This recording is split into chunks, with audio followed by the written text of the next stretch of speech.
जय श्री राधे। जागरण 28 अप्रैल 2021।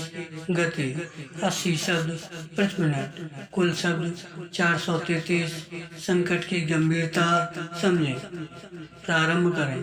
कोरोना संकट से उपजे हालात पर सुप्रीम कोर्ट की इस टिप्पणी की कोई आवश्यकता नहीं थी कि वह मूक दर्शक बनकर नहीं रह सकता। बराम ऐसी कोई टिप्पणी तो तब मायने रखती जब यह सवाल उठा होता कि आखिर इस राष्ट्रीय संकट के समय शीर्ष न्यायपालिका क्या कर रही है।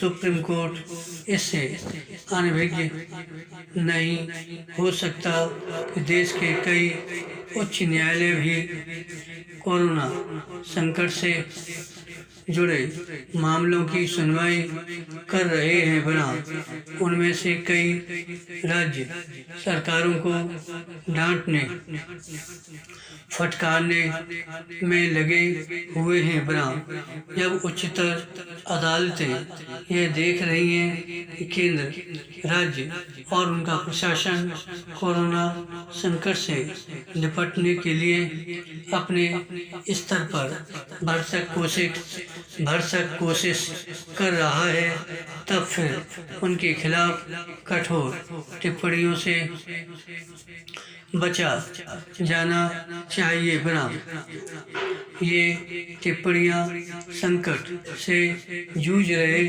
तंत्र के मनोबल को प्रभावित करने अथवा उनकी प्राथमिकताओं को गड़बड़ाने वाली साबित हो सकती हैं। बनाम निसंदेह वहाँ अवश्य हस्तक्षेप किया जाए जहाँ जानबूझकर हीला हवाली हो रही है, लेकिन यह समझना कठिन है कि मद्रास उच्च न्यायालय इस नतीजे पर कैसे पहुंच गया कि कोरोना संक्रमण की दूसरी लहर के लिए केवल चुनाव आयोग जिम्मेदार है। चुनाव तो केवल 5 राज्यों में हो रहे हैं। बनाम आखिर जिन राज्यों में चुनाव नहीं हो रहे वहाँ कोरोना क्यों फैला? क्या चुनाव आयोग के कारण ही? बनाम पैरा मद्रास उच्च न्यायालय को यह भी देखना चाहिए कि कुछ राज्यों में पंचायत चुनाव तो संबंधित उच्च न्यायालयों की सहमति से ही हो रहे हैं। बनाम यह भी ध्यान रहे कि संक्रमण की दूसरी लहर की आशंका के बाद भी किसी को यह अनुमान नहीं था कि हालात इतनी तेजी के साथ इतने भयावह हो जाएंगे।